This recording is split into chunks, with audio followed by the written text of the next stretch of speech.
रहे मेरा मस्कन हवाले काबा, रहे मेरा मस्कन हवाले काबा, बने मेरा मदफन दियारे मदीना। खाने काबा का मंजर ऐ खुदा दिखला मुझे, खाने काबा का मंजर ऐ खुदा दिखला मुझे, मक्का और शहर मदीना देखने को दे मुझे। ओ मकामात मुबारक की ज़ियारत हो नसीब, जिसमें रहमत बेशुमारा देखने को दे मुझे। हाजिया सब देखते हैं राह में गारे हिरा, जिसमें हजरत मुस्तफ़ा चुप कर बुलाते तुझे। खाना-ए काबा को पहुँचो तलबिया कहते हुए, इस्तिला में हजर अस्वद से मुशर्रफ कर मुझे। ऐ खुदा सैराब कर दो आब ज़मज़म से मुझे, हाथ उठाओ दर पे तेरे जब बुलाते थे तुझे। दरमियाने कोहे मरवा उस सफ़ा दुरने लगो, अश्किरा बेहाजरा में दौड़ने को दे मुझे। अश्क लेकर हाज़री हो जब मीना बाज़ार में, मिसल इस्माइल इस जाने कुर्बा हो मुझे। शौक़ आतिश से तरफ़ता हो सदा मैं बेक़रार, हाज़री शहर मदीना कब नसीबे हो मुझे।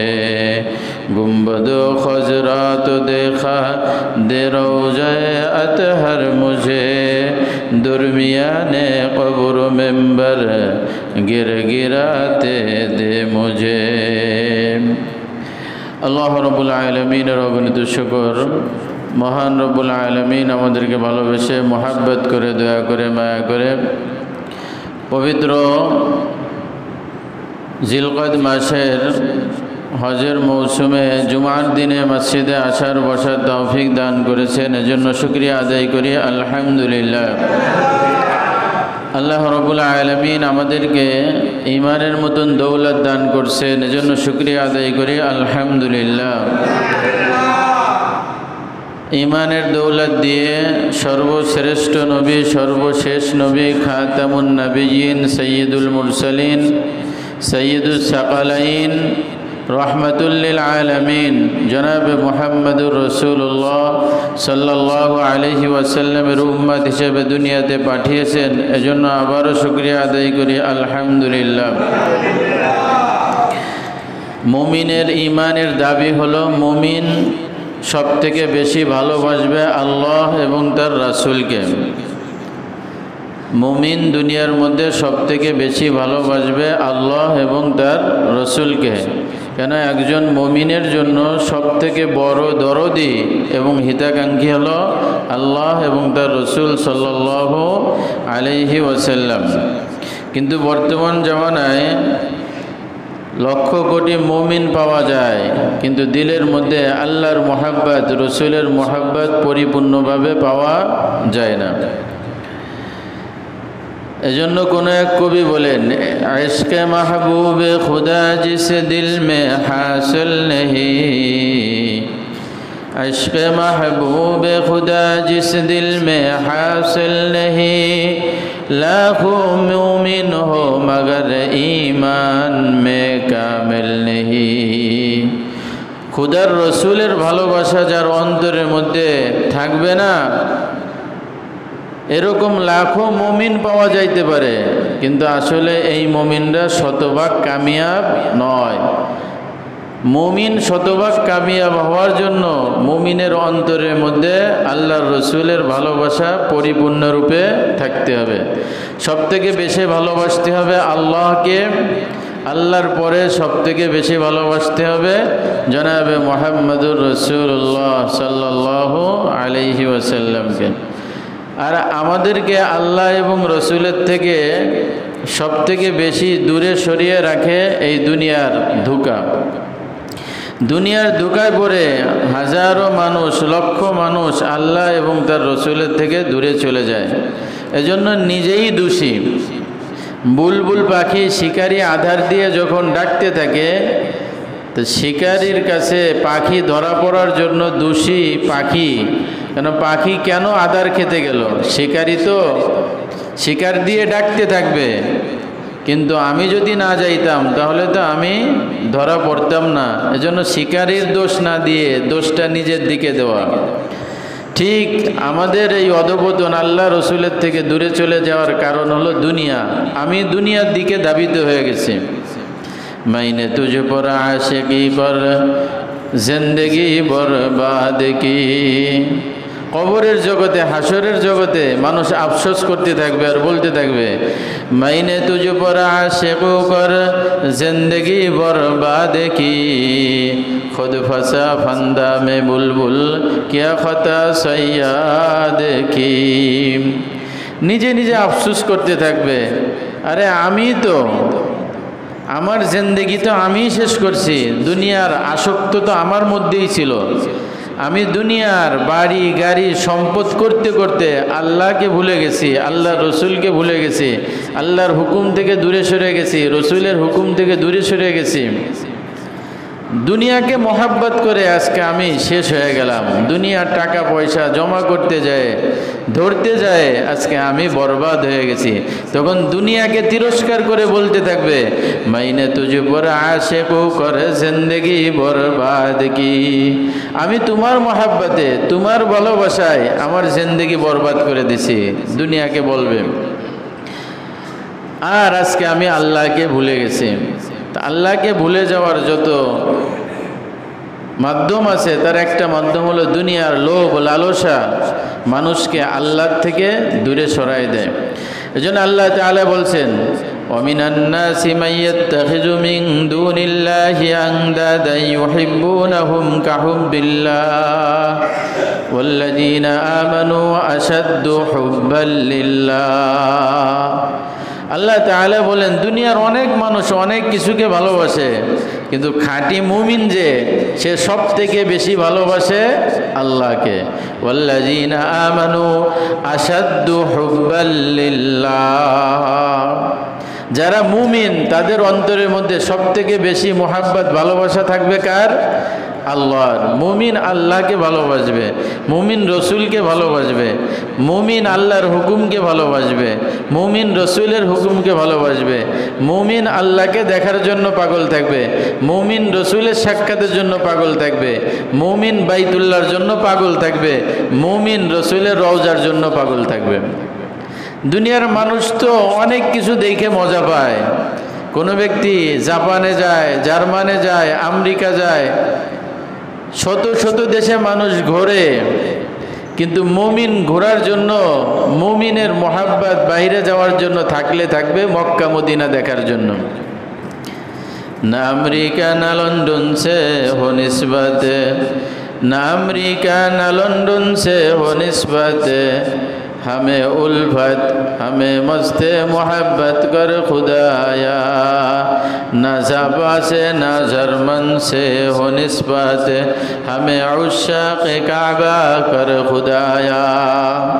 আমাদের বড়রা শেষ রাত্রে কাঁদতেন যে আল্লাহ, জাপানেও আমার যাওয়ার দরকার নাই, জার্মানও আমি দেখতে চাই না, না লন্ডন দেখতে চাই, না আমেরিকা দেখতে চাই। লন্ডন দেখার আমার কিছু নাই, আমেরিকা দেখার মতন আমার কিছু নাই। আমার তো দেখার একটা জিনিসই আছে, আমি তোমার ঘর বাইতুল্লাহকে দেখতে চাই। আমি উশ্শাকে কাবা কর খুদায়া। আল্লাহ, তুমি আমাকে কাবার পাগল বানাও। আমাকে কাবা দেখার মতন সুযোগ দিয়ে দাও। আজকে তো আমরা অনেক কিছু দেখতে চাই, কিন্তু কাবা দেখার আগ্রহ আমাদের অন্তরের মধ্যে নাই। রসুলের রওজার সামনে যাওয়ার আগ্রহ আমাদের মধ্যে নাই।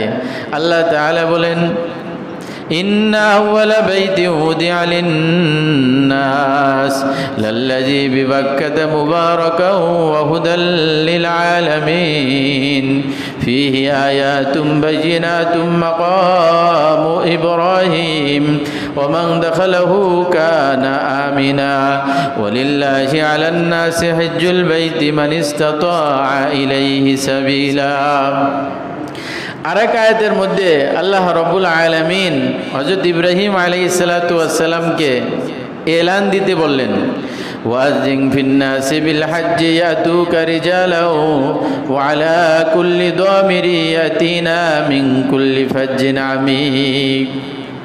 হযরত ইব্রাহিম আলাইহিস সালাতু ওয়াস সালাম যখন কাবা ঘর নির্মাণ করলেন, কাবা ঘর নির্মাণ করার পরে কাবাকে সামনে নিয়ে ইব্রাহিম আলাইহিসসালাতু ওয়াসসালাম এবং তিনার সন্তান ইসমাইল আলাইহিসসালাতু ওয়াসসালাম দুইজন একসাথে আল্লাহ তাআলার কাছে দোয়া করে, ওয়াইদ ইয়ারফাউ ইব্রাহিমুল কওয়াইদা মিনাল বাইতি ওয়া ইসমাইল রব্বানা তাকাব্বাল মিন্না ইন্নাকা আনতাস সামিউল আলিম। ইব্রাহিম আলাইহিসসালাতু ওয়াসসালাম বাইতুল্লাহ নির্মাণ করার পরে ইসমাইলকে সাথে করে নিয়ে আল্লাহ তাআলার কাছে দোয়া করেন, রব্বানা তাকাব্বাল মিন্না ইন্নাকা আনতাস সামিউল আলিম।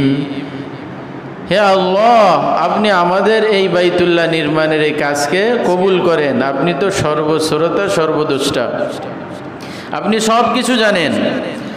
দোয়া করার পরে আল্লাহ রাব্বুল আলামিন ইব্রাহিম আলাইহিসসালাতু ওয়াসসালামকে বললেন, ইব্রাহিম তুমি এই ঘর নির্মাণ করছো, এই ঘর পরিষ্কার পরিচ্ছন্ন করছো, ইবাদতের উপযুক্ত করছো, এখন তামাম বিশ্ববাসীকে এই ঘরের দিকে আসার জন্য আহ্বান করো। হযরত ইব্রাহিম আলাইহিসসালাতু ওয়াসসালাম বললেন, এই মরুভূমির মধ্যে যেখানে কোনো মানুষ নাই, কোনো প্রাণী নাই, কোনো জীব জানোয়ার নাই, এখানে মানুষকে আসার জন্য বলবো, এখানে মানুষ কোথার থেকে আসবে? আল্লাহ তাআলা বলে, তুমি দাওয়াত দাও, মানুষের কানে পৌঁছাই দেওয়ার দায়িত্ব আমার। হযরত ইব্রাহিম আলাইহিসসালাতু ওয়াসসালাম আযান দিলেন। আল্লাহ তাআলা বলেন, ওয়াজিন ফিন-নাস, তুমি আযান দাও মানুষদের জন্য, বিল হজ্জি, মানুষ যেন হজ করার জন্য আসে, ইয়াতুকা রিজালাও আলা কুল্লি দামিরি ইয়াতিনা মিন কুল্লি ফাজ্জিন আমিক, মানুষ যাতে বাহনে করে হেঁটে হেঁটে এই ঘরের দিকে চলে আসে, এই ঘরে আসার জন্য তুমি মানুষকে এলান দিয়ে দাও, আজান দিয়ে দাও। হযরত ইব্রাহিম আলাইহিসসালাতু ওয়াসসালাম আজান দিলেন। ওই সময় তামাম দুনিয়ার মধ্যে যত মানুষ ছিলেন প্রত্যেক মানুষের কানে আল্লাহ তাআলা এই আওয়াজ পৌঁছায় দিলেন, বলেন সুবহানাল্লাহ। আর আমরা যারা ছিলাম না আলামে আরওয়াহ, যাদেরকে আল্লাহ তাআলা বাইতুল্লাহ যাওয়ার মতন তৌফিক দিবে, তাদের কানে ওই আওয়াজ পৌঁছায় দিয়েছিলেন, বলেন সুবহানাল্লাহ। হযরত ইব্রাহিম আলাইহিসসালাতু ওয়াসসালাম ঘর নির্মাণ করে আযান দিলেন, আর আল্লাহ তাআলা ওই আযান মানুষের কাছে পৌঁছায় দিলেন। সেই আযানের ধ্বনি শুনে মানুষ, লক্ষ লক্ষ মানুষ প্রতি বছর আল্লাহর ঘরের সামনে উপস্থিত হয়ে যায়। আল্লাহ তাআলা বলেন, এই ঘর কেমন ঘর?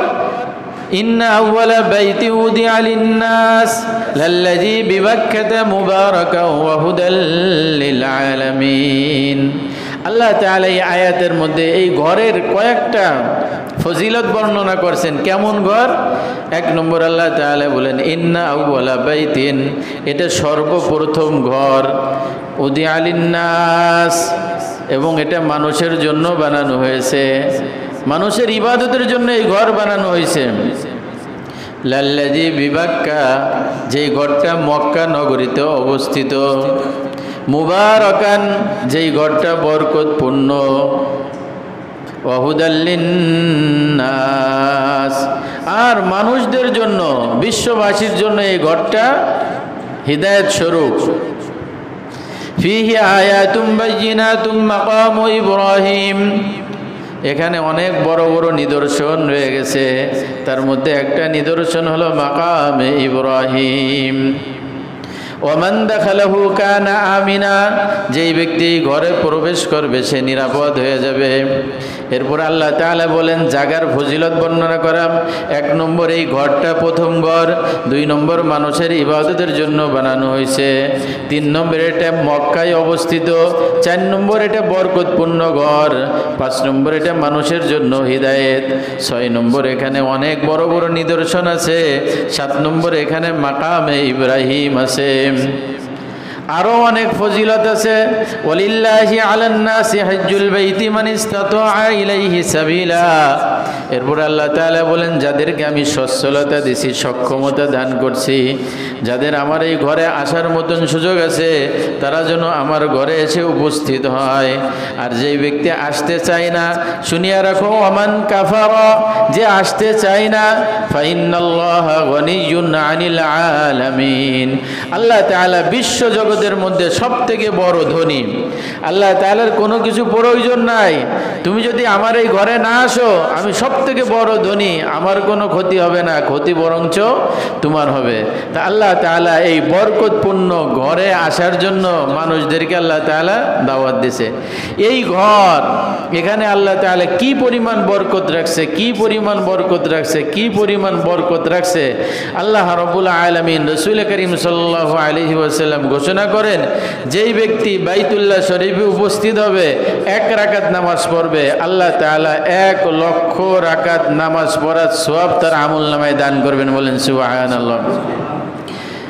মুমিন হিসেবে বাইতুল্লাহর সাথে মুমিনের একটা নারীর টান। মুমিন সবসময়, মুমিন অন্য কিছু দেখার জন্য পাগল থাকবে না। মুমিন একটা জিনিস দেখার জন্যই পাগল থাকবে, সেটা হলো ওই বাইতুল্লাহ, আল্লাহর ঘর দেখার জন্য পাগল থাকবে। আমাদের বড়রা, মুরব্বীরা, তারাই বাইতুল্লাহ দেখার পাগল ছিলেন। তারা শেষ রাত্রে উঠে কাঁদতেন, আল্লাহর কাছে চোখের পানি সরাইতেন আর বলতেন, সাহেল সে লাগা দে মেরে আশিকো কি সফিনা, আঁখু সে দেখা দে মুঝে মক্কা ও মদিনা, मैं आशिक मस्ताना दीवाना बनाना, जल्दी पहुँचा दे मुझे शहर मदीना, जल्दी पहुँचा दे मुझे शहर मदीना। আমাদের তো টাকা হলে বাহিরে ভ্রমণ করতে ইচ্ছা করে, টুরিস্ট ভিসা যায়, বিভিন্ন ভিসায় মানুষ বাইরে যায়, বিভিন্ন কিছু দেখতে যায়। কিন্তু আসলে মুমিন বাইরের কিছু দেখতে যাওয়া মুমিনের মাকসাদ না। মুমিন তো দেখার সুযোগ হলে সর্বপ্রথম দেখবে কোন ঘর? বাইতুল্লাহ। বাইতুল্লাহ দেখার পাগল মুমিন হবে। মুমিন অন্য কিছু দেখার পাগল হবে না, আল্লাহর ঘর দেখার পাগল হবে মুমিন। এজন্য শেষ রাত্রে কানতেন, সাহেল সে লাগা দে মেরে আশিকো কি সফিনা, আঁখু সে দেখা দে মুঝে মক্কা ও মদিনা। আল্লাহ, আমার এই নৌকাটাকে, ভ্রমণের নৌকাটাকে তুমি তাড়াতাড়ি পারে লাগায় দাও, পারে লাগায় দাও। আঁখু সে দেখা দে মুঝে মক্কা ও মদিনা, আর আমার এই চোখ দ্বারা মক্কা মদিনার দেখার সুযোগ দিয়ে দাও। কানতেন আর কানতেন, শেষ রাত্রে উঠে শুধু কানতেন আর কানতেন, কানতেন আর কানতেন। ইয়া রব মেরে আঁখু মে সমা যায় মদিনা, या रब मेरे आँखों में समा जाए मदीना, मुद्दत से मेरे दिल में तमन्नाए मदीना, या रब मेरे आँखों में समा जाए मदीना, मुद्दत से मेरे दिल में तमन्नाए मदीना। আল্লাহ, আমার অনেক দিনের, বহু দিনের আশা আমি একটু মদিনা দেখব। আমার একটাই আশা, বহু দিনের আশা যে আমি মদিনায় দেখব। এরকম এক ব্যক্তি মদিনায় উপস্থিত হয়ে গেছে। এখন মদিনায় রসুলের রওজার সামনে দাঁড়ায় আর বলে, চোখের থেকে পানি ঝরায়, ফুবাই ফুবাই কাঁদে আর বলে, ইয়া রব মেরে আঁখু মে সমা যায় মদিনা, মুদ্দত সে মেরে দিল মে হে তমন্নায়ে মদিনা, मैं दूर हो मजबूर हो ऐ सैयद आलम, दीदार दिखाते नहीं आवाज़ सुना दो, रुखसार से बुरक़ा का जरा पर्दा उठा दो, लिल्लाह इलाही मुझे हुस्न खुदा दाद दिखा दो, ऐ पर्दा नशी पर्दा न कर सामने आजा, पर्दा तेरे गद में नहीं सामने आजा। রসুলের রওজার সামনে দাঁড়ায়, কাঁদে আর বলে মাই দূর হো মজবুর হয় সৈয়দ আলম, হে জগতের সর্দার, আমি অনেক দূরের থেকে আসছি, আমি অসহায় অভাবী, টাকা নাই পয়সা নাই, ঘটনাকর্মে ভাগ্যকর্মে একবার চলে আসছি। मैं दूर हो मजबूर हो ऐ सैयद आलम, दीदार दिखाते नहीं आवाज सुना दो।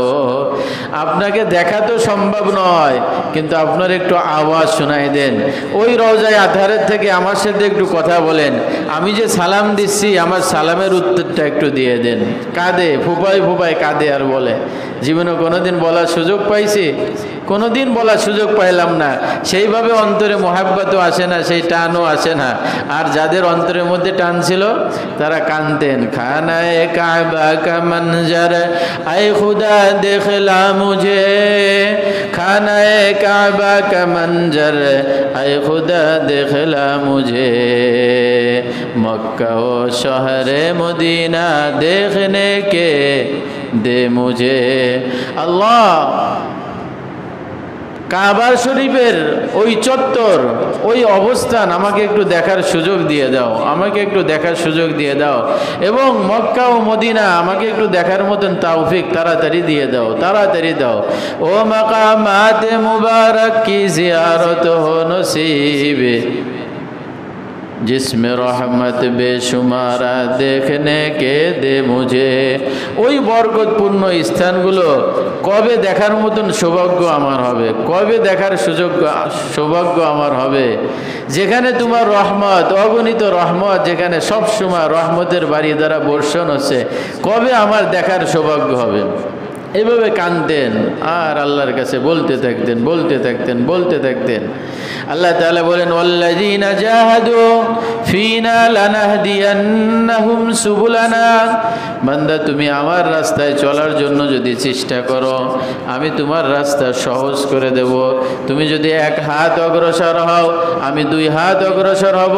তুমি যদি হেঁটে হেঁটে আমার দিকে আসো, আমার রহমত তোমার দিকে দৌড়াই যাইতে থাকবে। বান্দা তুমি একটু চেষ্টা করো, চেষ্টা করো।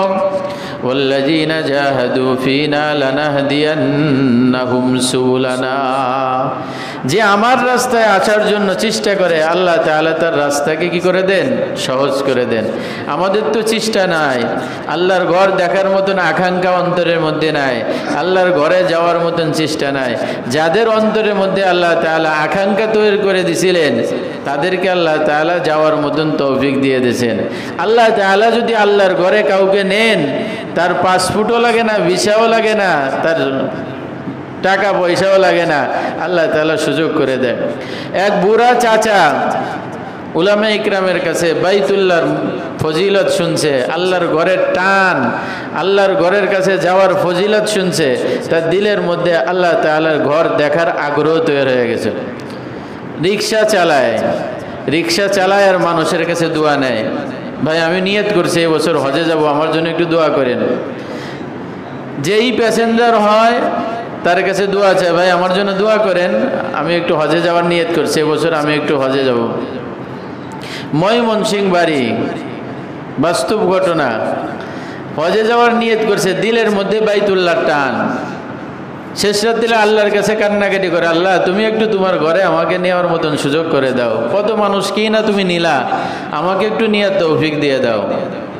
ওই ব্যক্তি প্রত্যেক মানুষের কাছে দোয়া চায়, এবছর আমি হজে যাব, আমার জন্য দোয়া করেন। তো এক ব্যক্তি জিজ্ঞাসা করছে, চাচা হজে যাওয়ার মতন সুযোগ যদি আপনার থাকে তা রিক্সা চালান কেন? মানুষ তো হজে যায় লাখ লাখ টাকা থাকলে। বলে আমি রিক্সা চালাই যে কেন, এটা তোমার কাছে আমি বলবো না, আমি তোমার কাছে দোয়া চাইছি, চাইলে দোয়া করো আর না চাইলে করার দরকার নাই। আমি এবছর হজে যাওয়ার নিয়ত করছি, তুমি পারলে আমার জন্য দোয়া করো। বলে ঠিক আছে চাচা, দোয়া করলাম, আল্লাহ তাআলা আপনাকে যেন নিয়ে নেয়। এইভাবে দীর্ঘদিন যাওয়ার পরে হজের মৌসুম যখন আসছে, আগে মানুষ তো ওই চট্টগ্রাম বন্দর দিয়ে হজে যাইতো, সে তার রিক্সাটাকে নিতে নিতে নিতে নিতে বন্দর পর্যন্ত পৌঁছায় গেছে। বন্দরে যখন গেট দিয়ে ঢুকতে গেছে দেখে সিকিউরিটি গার্ড বসা। এখন সিকিউরিটি গার্ডের কাছে জিজ্ঞাসা করছে, আরে হজে যাওয়ার সময় হয়েছে? বলে হ্যাঁ, হজে যাওয়ার সময় তো হয়েছে, জাহাজও যাবে। বলে আমি হজে যাব। বলে চাচা আপনার পাসপোর্ট আছে? বলে আমার 1 ফুটও নাই, পাসপোর্ট দিয়ে আমি কি করব, আমার 1 ফুটও কি নাই। ওই ব্যক্তি চিন্তা করে কোন চাচার পালায় পড়লাম, 1 ফুটও নাই মানে? বলে আমার কোনো ফুট টুট নাই, আমি হজে যাব, হজে যাওয়ার মতন সুযোগ করে দাও। তো বলছে চাচা পাসপোর্ট না থাকলে তো হজে যাওয়া যায় না। বলে হজে যাওয়ার দায়িত্ব তো তোমার না, আমি হজে যাওয়ার জন্য নিয়ত করছি, আমার মালিক আমাকে নিয়ে যাবে, আমি হজে যাইতে চাই। এখন এই যুবক পড়ছে এক বিপদে। যুবক বলে যে চাচা পাসপোর্ট ছাড়া তো হজে যাওয়ার কোনো সুযোগ নাই, তা আপনার বাড়ি কোথায়? ঠিকানা দিতে দিতে দিতে দিতে দেখা গেছে যে ওই যুবকের বাড়িও যে এলাকায়, এই মুরব্বীর বাড়িও সেই একই এলাকায়। এখন এই যুবকের মধ্যে একটু দয়া আসছে, চাচা হজে যাবে, তা কি করা যায় দেখি। এখন ওই যুবক যায়, যার দায়িত্ব অফিসারের স্যারকে যায় বলছে যে স্যার, এক বুড়ো চাচা তো আসছে, হজে যাওয়ার জন্য পাগল হয়ে গেছে, সে বাইতুল্লাহ যাবে, আল্লাহর ঘর দেখতে যাবে, কিন্তু পাসপোর্টটা কিছু নাই, কিন্তু সে তাকে ফিরাই দিলে সে যাইতেও চাচ্ছে না, কি করা যায়? বলে কই চাচাকে নিয়ে আসুন। চাচাকে যখন স্যারের কাছে নিয়ে আসছে, স্যার জিজ্ঞাসা করছে চাচা পাসপোর্ট আছে? বলে পাসপোর্ট না, জীবনে 1 ফুটও করিনি, কিন্তু আমার মন ছুটে গেছে, আমি বাইতুল্লাহ দেখবো, আল্লাহর ঘরে দেখবো। বলে পাসপোর্ট ছাড়া তো জাহাজে যাওয়া যাবে না। বলে জাহাজে যদি আমাকে না নাও, আমি ওই ডালি ধরে ঝুলে থাকবো, জাহাজের ডালি ধরে ঝুলে থাকবো, কিন্তু আমি আল্লাহর ঘর দেখতে যাব, আমি হজ করতে যাব, আমি নিয়ত করছি আল্লাহর ঘরে যাব। স্যার চিন্তা করলো কি করা যায় এই বেচারাকে নিয়ে। স্যার এখন ওই যুবককে বলল যে তোমার চাচার কাছে শোনো, তোমার চাচা রান্না বাড়া করতে পারে কিনা, বাবুর্চির কাজ করতে পারে কিনা। বলে স্যার বাবুর্চির কাজ দিয়ে কী হবে? বলে জাহাজের 10 জন বাবুর্চি লাগবে, কিন্তু 9 জন বাবুর্চির ম্যানেজ হয়েছে, 1 জন বাবুর্চির ব্যবস্থা হয়নি। ওই যুবক চিন্তা করলো তাহলে চাচার কাছে যাইবার প্রস্তাব দিই যে চাচা আপনি রান্না বান্না কিছু কাজ জানেন কিনা। যদি চাচা বলে যে না জানি না, তা শিখাই দেবো, বলবেন যে কি আমি জানি। ওই চাচার কাছে যায় জিজ্ঞাসা করছে চাচা আপনি কি রান্না বান্না কাজ জানেন? বলে কেন? বলে যে বাবুর্চি একজন শর্ট আছে, বাবুর্চি পাওয়া গেলে তারা নিয়ে যাবে। চাচা বলে আমি সব কিছু পারি, কিন্তু বাস্তবে চাচা কোনোদিন একবেলা একটু ভর্তা রান্নাও খায়নি, একবেলা একটু ডিম ভাইজেও খায়নি, কিন্তু চাচার দিলের মধ্যে যে আগ্রহ বাইতুল্লাহ যাবে, ওই আগ্রহের কারণে চাচা বলে যে আমি সব কিছু করতে পারি। ওই চাচাকে নিয়ে গেছে, বাবুর্চি 10 জন হিসেবে ওই 10 জন বাবুর্চি নিযুক্ত করে জাহাজ ছেড়ে দিয়েছে। এখন চাচা ওই 9 বাবুর্চির কাছে যায় পরামর্শ করে আর বলে দেখো তোমরা তো 9 জন পারদর্শী বাবুর্চি, আমি কিন্তু কোনো বাবুর্চি না, রান্না বান্না করতে পারি না। তোমরা যদি আমার সম্পর্কে রিপোর্ট দাও যে রান্না বান্না করতে পারে না, তাহলে কিন্তু আমার হজে যাওয়াও হবে না, আর বাইতুল্লাহ দেখাও হবে না, আমাকে জাহাজের থেকে নামাই দেবে। এজন্য তোমাদের হাতে ধরি পা ধরি, আমি আল্লাহর ঘর দেখব, তোমরা আমার নামে অভিযোগ দিও না। তোমাদের যে ওই পিএজ মরিচ কুটার জন্য লোক লাগে, আমি এই পিএজ মরিচ এগুলো কুটে দেব, তারপরেও তোমরা কি করো না, আমার নামে অভিযোগ দিও না। আমি আল্লাহর ঘর দেখব, আল্লাহর ঘর দেখার জন্য আমি পাগল হয়ে গেছি। ওই যুবকরা বলল চাচা আপনি আল্লাহর ঘর দেখার জন্য পাগল হয়ে গেছেন, আপনার কোনো কাজ কাম করা লাগবে না, এই যাই নামাজ আছে, আমরা 9 জন 15 জনের কাজ করতে পারি, আমরা আপনার কাজ করে দেব, আপনি শুধু যাই নামাজে দাঁড়ায় দাঁড়ায় আর বসে বসে আল্লাহর কাছে কান্নাকাটি করবেন। এই জাহাজ সমুদ্রের মধ্যে দিয়ে গেলে বিভিন্ন বালা মুসিবতের মধ্যে দিয়ে যেতে হয়, না জানি কখন কোন বালা মুসিবত চলে আসে, এজন্য আপনার কাজ শুধু দোয়া করা। ওই চাচা আল্লাহর ঘর দেখার জন্য পাগল হয়ে গেছে, 1 মাস যাইতে লাগছে, আসতে 1 মাস লাগছে, আর হজ করতে 1 মাস লাগছে। 3 মাসের বেতন তো আল্লাহ তাআলা দিয়েছেন এবং হজ করার মতনও সুযোগ দান করেছেন, বলেন সুবহানাল্লাহ। যদি কেউ পাগল হয়, হওয়ার মতন হয়, তা আল্লাহ তাআলা তাকে যাওয়ার মতন তৌফিক দিয়ে দেন। তেজগাঁ, ঢাকার তেজগাঁ এক হাজী সাহেব হজে যাবে, হজের প্রস্তুতি ভিসা টিসা সব কমপ্লিট হয়ে গেছে, 2 মাস আগে ভিসা পাইছে। বাড়িতে এক কাজের বুয়া ছিল, কাজের বুয়ার কাছে বলছে আমার হজের ফ্লাইট ঠিক হয়ে গেছে, ভিসা চলে আসছে, 2 মাস পর আমি হজে যাব। কাজের বুয়ার কাছে সমস্ত গল্প করে, আল্লাহর ঘর দেখব, হজে যাব, রওজা জিয়ারত করব। যত কাজের বুয়ার কাছে বলে, কাজের বুয়ার অন্তরের মধ্যে তত বেশি আল্লাহর ঘর দেখার আগ্রহ পয়দা হয়। আর দিলের মধ্যে এক আগ্রহ আর অন্তরে খুশি, আমার মালিক হজে যাবে, আমার মালিক হজে যাবে। মালিককে বলে, মালিক আপনি তো হজে যাবেন, আপনার কাপড় চোপড় এগুলো পরিষ্কার করা লাগবে না, এগুলো পরিষ্কার করার দায়িত্ব আমারে দেবেন। আর যেই কাপড় পরে আপনি হজ করবেন, এহরামের কাপড়টা আমাকে একটু পরিষ্কার করার সুযোগ দিন। ওই কাজের বুয়া এহরামের কাপড় নিয়ে পরিষ্কার করে আর চোখের থেকে পানি ঝরায় আর কান্নাকাটি বলে, আল্লাহ আমি তো সাধারণ মানুষ, অভাবী মানুষ, টাকা পয়সা কিছু নাই, তোমার ঘরে তো যাওয়ার জন্য মনটা ছুটে গেছে, তোমার ঘরটা দেখার জন্য আমি আত্মহারা, কিন্তু আমার সুযোগ নাই, আমি যাইতে পারতেছি না। কিন্তু আল্লাহ এই এহরামের কাপড়ের সাথে আমি হাত লাগাচ্ছি, আমার হাতের পরশ আমি তোমার ঘরে পৌঁছাই দিচ্ছি, আমার তো যাওয়ার সুযোগ নাই, কিন্তু আমার হাতের পরশটা তোমার কাছে পাঠাই দিচ্ছি। এই কাপড় পরে যখন তোমার ঘরের সামনে দিয়ে এই হাজি হজ করার জন্য দৌড়াদৌড়ি করবে, তোয়াব করবে, আমি যাইতে পারলাম না, কিন্তু আমার হাতের পরশ তোমার কাছে পাঠাই দিলাম। চোখের থেকে পানি ঝরায়, কান্নাকাটি করে, বেচাইন হয়ে গেছে। এইভাবে হজের এহরামের কাপড় পরিষ্কার করে আর আল্লাহর কাছে দোয়া করে, আল্লাহ তোমার ঘরে যাওয়ার মতন সুযোগ দিয়ে দাও। আল্লাহ তাআলা কি ঘটনা ঘটাইছেন, বাস্তব ঘটনা। যখন এই চোখের থেকে পানি ঝরাইছে, কান্নাকাটি করছে, যখন 15 দিন 20 দিন বাকি আছে, হাজি সাহেব বলতেছে বুয়াকে, দেখো আর 20 দিন পরে আমি হজে চলে যাব, তোমাদের যার যা জরুরত, এই জরুরত আমার কাছ থেকে নিয়ে নিও। 15 দিন আগে ওই কাজের বুয়া বলতেছে, হাজি সাহেব আমাকে 2 মাসের ছুটি দিতে হবে। বলে, তুমি 2 মাসের ছুটি দিয়ে কি করবা? বলে, আমার কাজ আছে, 2 মাসের ছুটি দিতে হবে। অনেক লম্বা চওড়া ঘটনা। 2 মাসের ছুটি নিয়ে ওই বুয়া চলে গেছে। হাজি সাহেব হজ করার 2 সপ্তাহ আগে যখন মক্কা উপস্থিত হয়েছে, মক্কায় উপস্থিত হয়ে প্রথম দিন ক্লান্ত থাকে, বাইতুল্লাহ নামাজ কালাম পড়ে এখন হাজি সাহেব বাইতুল্লাহর সামনে দিয়ে একটু চক্কর দেখছে, হাঁটাচলা করতেছে। হঠাৎ করে সামনে তাকায় দেখে যে একটা হুইল চেয়ার ঠেলতেছে এক মহিলা, পিছন থেকে দেখতে দেখা যায় আমার বাড়ির কাজের বুয়ার মতন। পিছনের থেকে কাটিং দেখে মনের মধ্যে একটা ঠেলা দিয়েছে, আরে কাজের বুয়া এখানে কিভাবে? সেরকমই তো দেখা যায়, কাজের বুয়ার মতনই তো দেখা যায়। পিছনে এখন আস্তে আস্তে ঘুরতেছে আর চিন্তা করছে, আসলাম বাইতুল্লাহ তওয়াফ করতে, আর এখন এক মহিলার পিছনে পিছনে ঘুরে বেড়ায়, কিন্তু মনে তো আফসোস যে কাজের বুয়ার মতন দেখা যায়। পিছন থেকে যাইতে যাইতে যাইতে যাইতে যখন সামনে গেছে, চেহারা দেখে দেখে আসলেই সে কাজের বুয়া। এখন হাজি সাহেব দেখে আশ্চর্য হয়ে গেছে, আরে তুমি এখানে কিভাবে আসলা? বলে, আল্লাহ আমাকে নিয়ে আসছে। বলে, আল্লাহ তোমাকে কিভাবে নিয়ে আসলো? বলে, সামনে চলেন। সামনে কিছু দূর অগ্রসর হয়েছে, অগ্রসর হওয়ার বলে আগে বলো তুমি এখানে কিভাবে? তুমি না 2 মাসের ছুটি নিলাম? বলে, 2 মাসের ছুটি তো নিছিলাম। বলে, তুমি এখানে আসবা তা তো বলোনি। বলে, আমি ছুটি তো নিছি, বাড়ি যাওয়ার কথাও তো বলিনি, আমি যে বাড়ি যাবো এ কথাও তো আমি বলিনি। বলে, কি ঘটনা বলো? বলে, চলেন। যাইতে যাইতে হোটেলে গেছে, যাই হোটেলে বলে যে এটা কয় তালা? বলে, 2 তালা। বলে, এখানে আমার সিট। বলে, আপনার কোন তালায়? বলে, আমার 3 তালায়। বলে, তুমি আমার আগে হজে আসলা কিভাবে?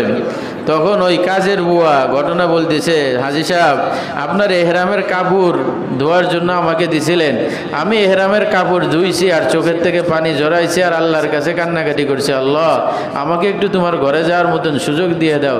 আল্লাহ তাআলা ব্যবস্থাপনা করবেন তো করবেন, এমনভাবে করছেন ওই এলাকার বড় 2 ডাক্তার, বড় মেডিকেল ডাক্তার, স্বামী স্ত্রী 2 জন হজের নিয়ত করছে, কিন্তু হজের সময় যখন কাছাই গেছে তখন স্ত্রী অসুস্থ হয়ে পড়ছে। ডাক্তার বলছে, এবছর আপনার স্ত্রীকে নিয়ে আর হজে যাইতে পারবেন না। বলে, কেন?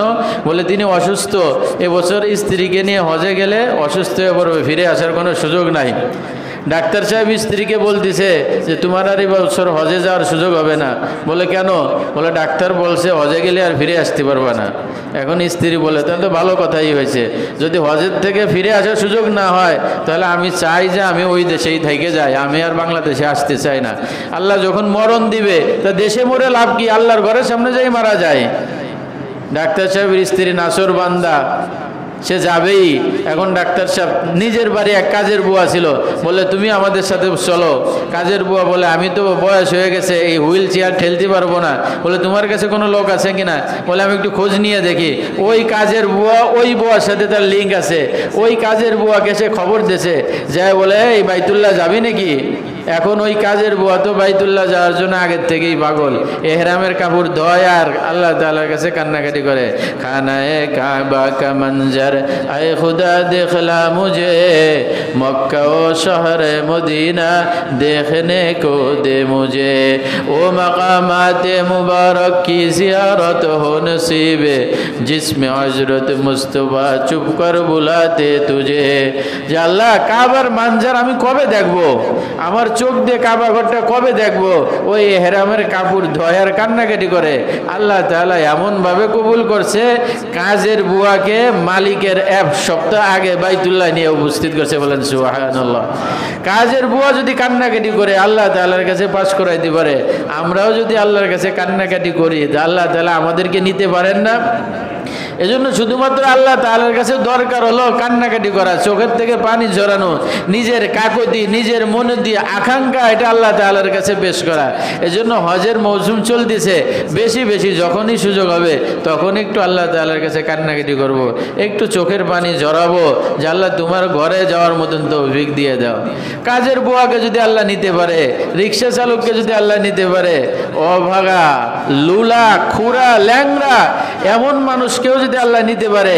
ইমাম মালিক রহমতুল্লাহ আলাইহি একবার হজে গেছে, দেখে এক ল্যাংরা, পা ডিস্টার্ব, হাত কাটা, গড়াই গড়াই গড়াই গড়াই গড়াই গড়াই বাইতুল্লাহ সামনে যাচ্ছে, গড়াই গড়াই যাচ্ছে, বাইতুল্লাহ সামনে যাচ্ছে। ইমাম মালিক রহমতুল্লাহ আলাইহি দেখে বলে, হে যুবক, আমি কি তোমার জন্য বাহনের ব্যবস্থা করে দেবো? একটা বাহনের ব্যবস্থা করে দেবো? ওই ল্যাংরা, লুলা, ঘোড়া মানুষ বলে, ইমাম মালিক, মালিকের দরবারে যদি কেউ যায়, মালিকের দরবারে কি বাহনে যেতে হয় না বাহন ছাড়া যেতে হয়? মালিকের দরবারে বাহনে যাওয়া এটা বিয়াদবি, মালিকের দরবারে বাহন ছাড়া যেতে হয়, এটা হলো আদব। উস্তাদের সামনে ছাত্র বাহনের সহ যাইতে পারে না, এটা বিয়াদবি মনে হয়। প্রতিষ্ঠানের মধ্যে মোটরসাইকেল নিয়ে চালানো, এটা বিয়াদবি মনে হয়। প্রতিষ্ঠানের ভিতরে কিভাবে মোটরসাইকেল চালায় যেখানে আমার উস্তাদ আছে? উস্তাদের সামনে তো বাহন নিয়ে যাওয়া যায় না।